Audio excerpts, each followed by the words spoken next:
I should note Massimiliano and Gianluca stepped out from lunch in order to be here for this Q&A. So it's that. Yeah, thank you. That's very They very didn't. kind. They didn't eat anything. Yeah, you guys should eat after this. Are you hungry? Yes. Why don't we? We also had plenty of food while shooting this. So It was a food travel around Italy. It was wonderful. Really, no music, but only food. If it's okay with you, I'd like to begin at the beginning, I guess, just kind of on the walk over here, we were talking about how distinct this film feels relative to your last few films, and I'm sort of wondering, yeah, just how the concept came about, and how you started to pursue this kind of not like a fully alternative approach, but just with a new twist, maybe on what you were doing before. Yeah, thanks. We always been very close, and we always felt love for the traditional lullaby, for example, for our grandparents and our parents, that it was in dialect, so not in Italian, because our family come from the south and we was born in Torino, in the north, and it's a different languages. Really, in Italian we spoke a lot of languages. So we wanted to make a portrait of our country through the music, but the music itself was always a theme and a language itself that inspired us also in the other films that we made before, differently, sure. And this time we wanted to focus more on the music because maybe because of this theme of the language, of the culture, of our roots that are not made by a unique culture, a unique language, a unique dialect, but it's made of a mixture of cultures that is not only Italian, but that it comes from other countries, other centuries too. And it was for us important to focus on this theme, and so we started to study something about ethnomusicologists, and also we asked it to some teachers, some professor. We read a lot of books, but finally we met these and other people that inspired us this map. And then another thing that distinguishes the film is the from your previous work is maybe how foregrounded the structure is. At the very beginning of the film, you announce it's in 11 sections, and so as like an audience member, I feel like I'm being cued into the structure of the film. And could you talk a little bit about how this idea for organizing the work emerged? Yes, but in fact, we didn't have this structure in mind before and during the shooting. We decided to divide the film in these chapters after in the editing process, thanks to the editor. She, the wife of my brother, so a big applause. Applause because she is the wife of my brother, of course. No, it was a kind of natural choice, because when we were wondering about the narration, the storyline, we found that there were no lines. I mean, we had to organize all this different stuff together, and we asked to ourselves, which is the teaching of this journey?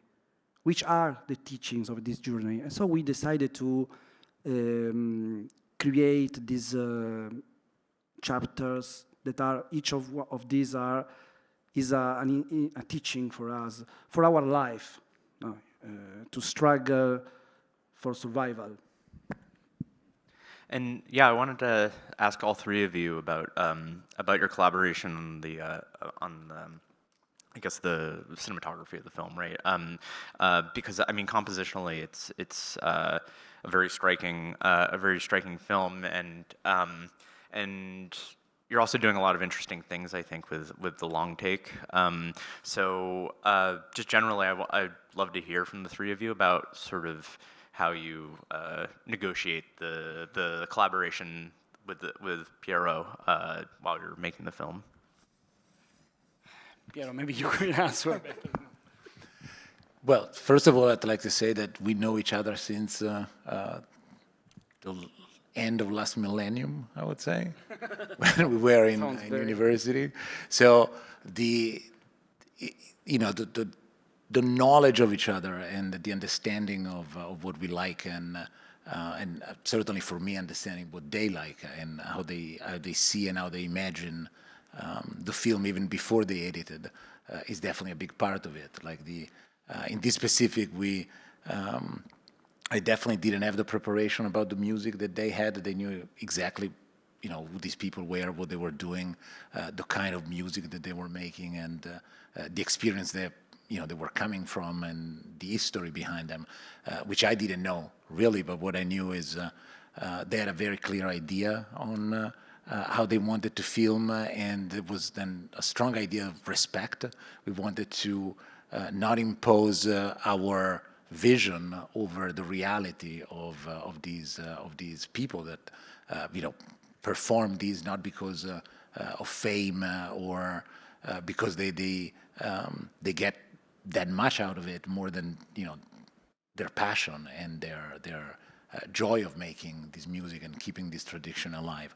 And so I feel like the fundamental idea was to respect their existence and document without imposing our vision, our style on that. And that's the square format, like to isolate the character and bring them in the foreground and really focus on the people, on the faces, on the spaces. And that I think was one of the fundamental idea in the pre-production and when we shot.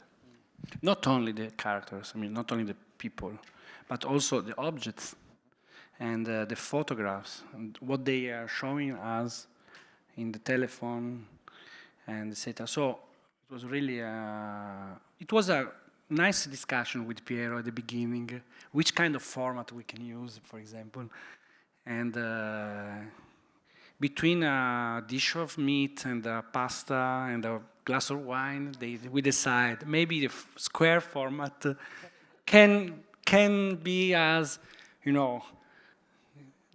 right in the right.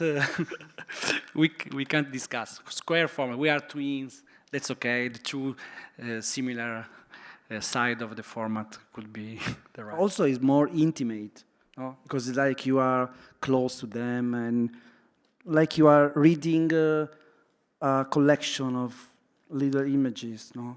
I think that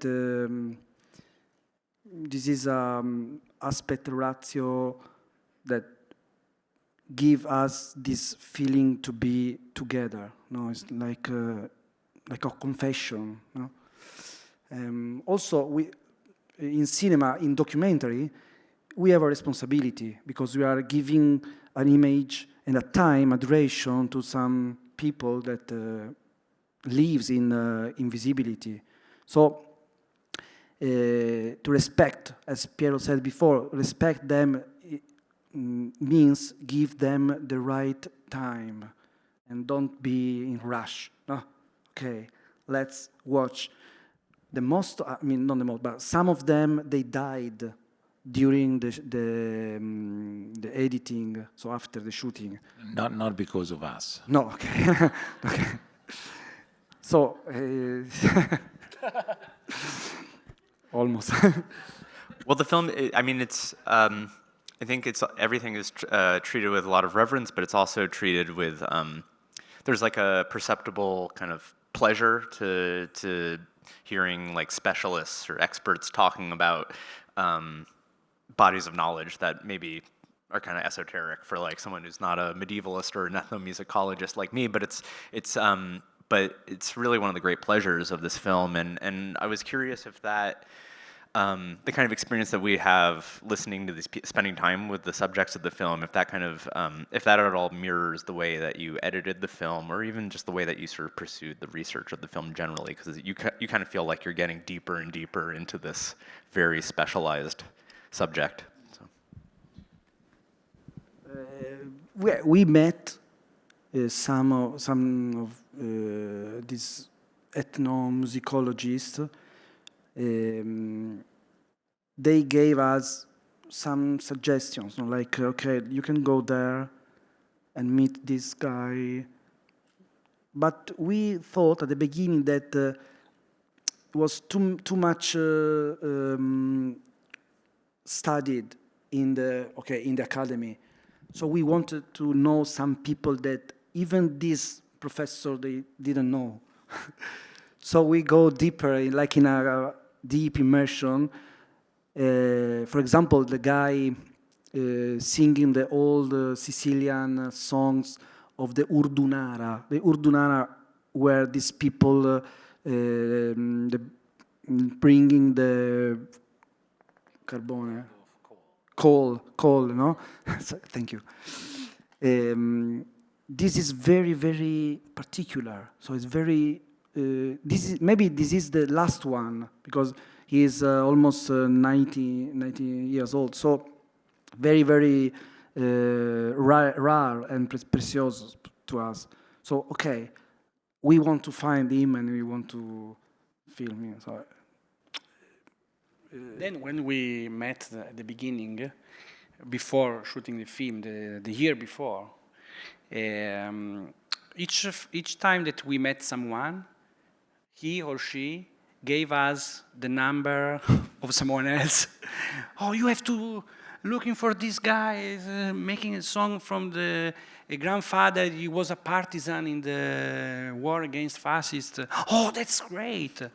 Okay, then we came to this house and he told us, no, but I'm young, but if you go to the other village in the other region, I know an old man that knows. And so we built at least, not a story, but at least a schedule of shooting. There was a long inspection before. In the beginning. Then the shooting were very fast. I mean, 21 days we finished the film because we don't have a lot of money normally, so we have to spend all in food. Piero, no. Piero is American now, so He lives here, but the double. He miss Italy. So. Why don't we see if the audience has a few questions? So if you have a question, please raise your hand. We'll bring you a microphone. We'll start right there. Thank you. I was interested to find out a bit about what you discussed with at least one of the people before you began filming. Because it's mysterious to us and wonderful that we never hear them, except with the exception of the woman who talked about the men coming home with the bread. But it's just them presenting what they so adore.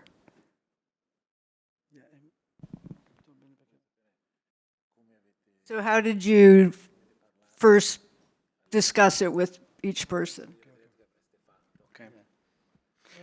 And normally, when we start documentary, we talk with the people saying what we are doing.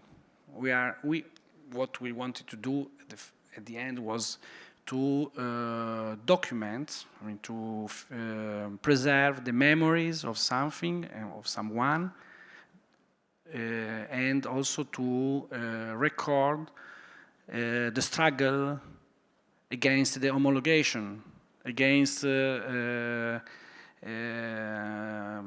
loss of roots of the people, etc. And so we just talking about this. We would like, for example, this woman.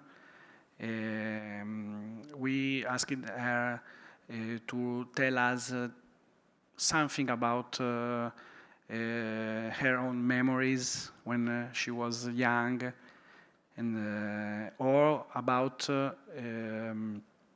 she way to sing that songs. And sometimes some of them told us, no, I don't want to sing because I'm not like I was young, now I can't sing anymore. For example, the last man, Domenico, we met him several times. At the end, we accepted the fact that he didn't want to sing anymore.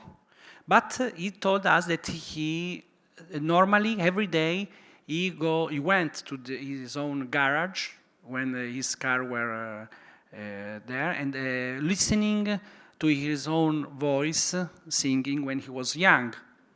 And so I said to him, but this is a scene of our movie. No? So we asked him to make the scene as in everyday life.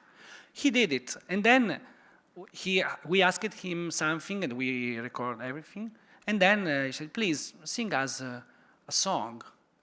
No, it's several years that I don't sing anything. I can't. Please. Okay, doesn't matter. Maybe I can remember a song. And he started to sing it with this voice. And it was a 9-minute song. Wonderful. Then when we came back to home, and I was with my wife looking for something in internet about Domenico and his tradition, maybe. And we found the same song sung in the 70s, in the 80s by himself. That is the song that you hear at the end of the film. With the music. With the music. So it's really a process of memory, and he died. This man died because it was very old when he shot the film. But maybe this performance at the end of his life was important. Image. He's still living now.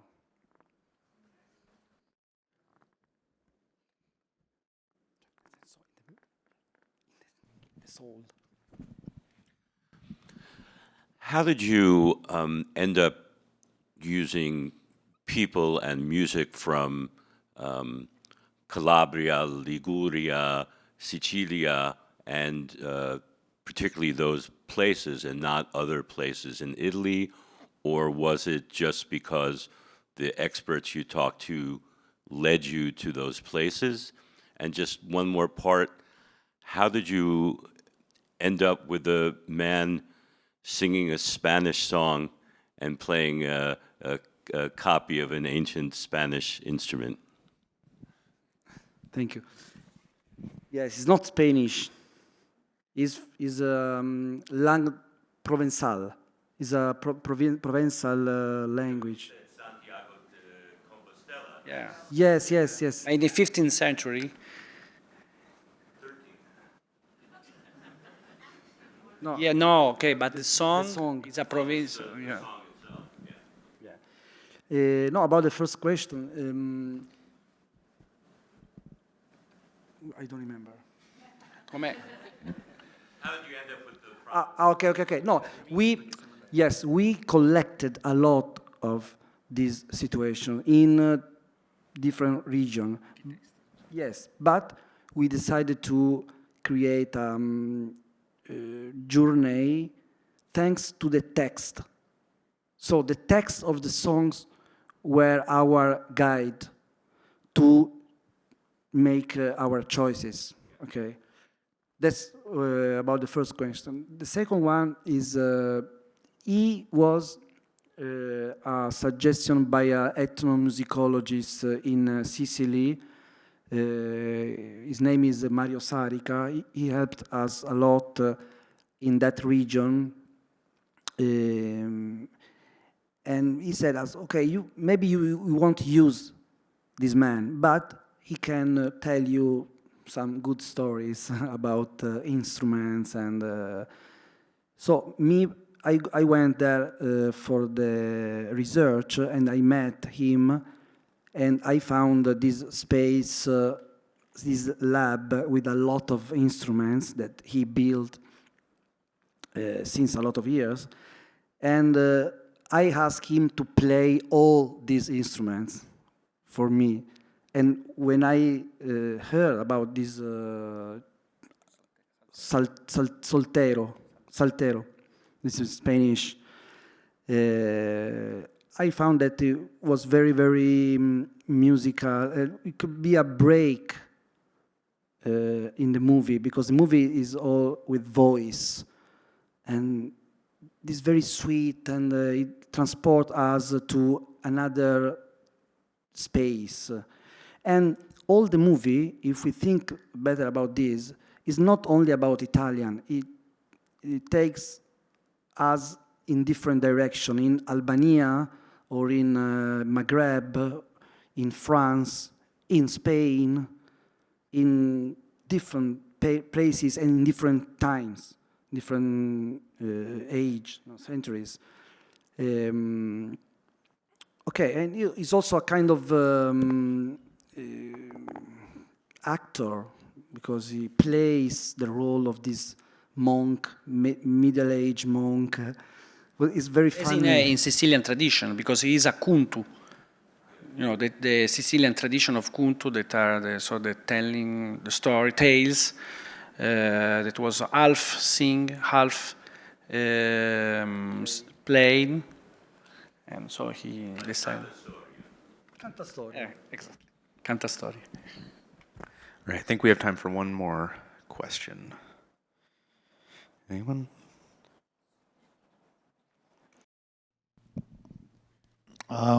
Yeah, first of all, I think that's a great, amazing film. I had a few things I wanted to say. One is, which is really interesting, is the precision of the camera, of the image, but also of the sound, because I just you could hear the palpitation of the voices. And one thing that I really, talking about, you were mentioning about as a comment, you know, I think Dan, you were saying about the care of the film, but also the intimacy and the choice of having people whisper instead of talking is just wonderful. And it feels like as viewers, we are watching something that could break, that is very precious, that needs to be guarded. So I'm wondering if this is kind of almost unconscious to you, or if you were with the editor, because I think the editing, it seems like the idea of dividing it in 11 chapters gives you a key to start watching each chapter and also string them together. So I know it's a bit mysterious, this process, but I was wondering if you could kind of elaborate a little bit how these things came about and created this very mosaic-like film that has it seems like it was all in the same village. I wonder if you... Thank you. Now, I can say that about the sound, for example, we try to make this puzzle because the film is at the same time very close. I mean, when you are making a documentary, normally when we are making a documentary, we feel very close to the people because maybe we met them several times, or we studied these subjects several times. We know better than everyone else this subject, but in the same time we are distant, because the distance is made by our personal experiences, and we are not them, we are not from these places. So how can we put all this together, the distance and also the intimacy? So we discussed a lot with the director of photography about the images, but also with the sound engineer about the sound. And we proposed to record the sound in the same way of the images. So very close, and we asked it to the people some time to whisper as the stories. In the same, but somewhere else we asked them to sing the song, and when they sing is the sing. You can't. But we also decide to put out of the context the sing, and we decided to make this kind of decontextualization of the process of singing, of the memories, also because we wanted to put the song, the people, the landscape, the objects as they are in a sort of very fragile, fragile, and but in the same very rare, very precious thing. Normally, when we start to shoot, we image an image. What could be this film? This film is a sort of musical instrument, very old instrument that is touched by someone and not by someone else. That he has a sort of three kind of souls. The soul of the people who played it in the past, the soul of the people who built it in the past, and the soul of the people who hear it now. It's a responsibility, you know. All right, let's leave it there. That was a nice note to end on. Thank you guys so much for. Thank you. Thank you, thank you, thank you, Thank Dan. you. Thank you, Dan. See you next time.